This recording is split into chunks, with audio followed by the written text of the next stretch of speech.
हम सब जन्म लेते हैं, जीते हैं और एक दिन मृत्यु को प्राप्त होते हैं। लेकिन क्या यह वास्तव में अंत है या फिर मृत्यु केवल एक नए जीवन की शुरुआत है? हमारा असली स्वरूप आत्मा है। जब हम इस सत्य को समझ लेते हैं तब जीवन का हर दुख छोटा लगने लगता है और मृत्यु का भय मिट जाता है। आइए समझते हैं जीवन में आत्मा की यात्रा जन्म से मृत्यु तक। जन्म। आत्मा अपने पिछले कर्मों और संस्कारों के आधार पर माता पिता के गर्भ में प्रवेश करती है।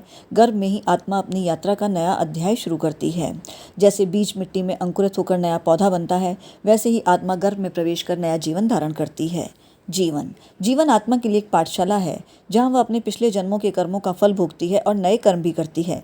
यही कर्म उसके अगले जन्म को तय करते हैं। जैसे विद्यार्थी परीक्षा देने के लिए स्कूल आता है, वैसे ही आत्मा जीवन के विद्यालय में परीक्षा देने आती है। यदि परीक्षा सही दी तो ऊंचे स्तर पर जाएगी, यदि गलत दी तो पुनः उसी कक्षा में फंस जाएगी।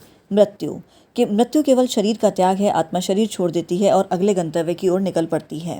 यह एक पड़ाव है, कोई अंत नहीं।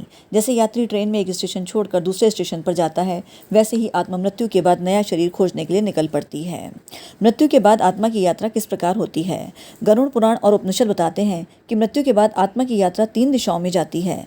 पहली, स्वर्गलोक। यदि अच्छे कर्म किए हों तो दान धर्म और सेवा की हो तो आत्मा स्वर्ग जाती है और वह आनंद का अनुभव करती है। जैसे किसी को अच्छे अंक मिलने पर छात्रवृत्ति या स्कॉलरशिप मिल जाती है।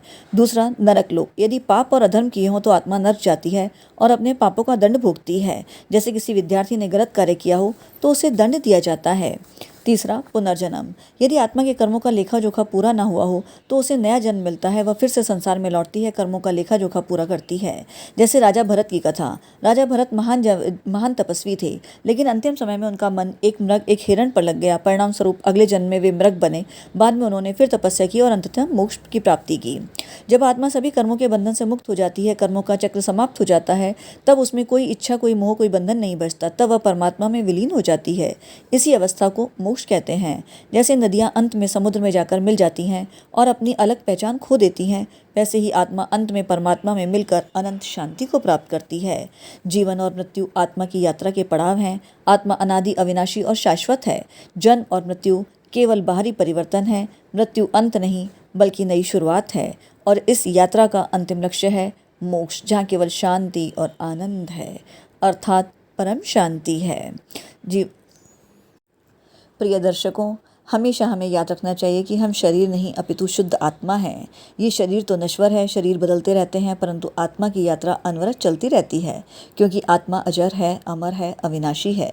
जीवन और मृत्यु तो केवल पड़ाव हैं और इस यात्रा की अंतिम मंजिल है परमात्मा, अर्थात इस यात्रा का अंतिम लक्ष्य है परमात्मा में मिलना, अर्थात परम शांति की प्राप्ति।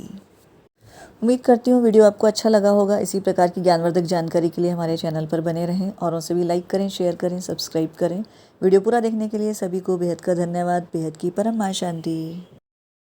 बेहद की परम शांति सोचो।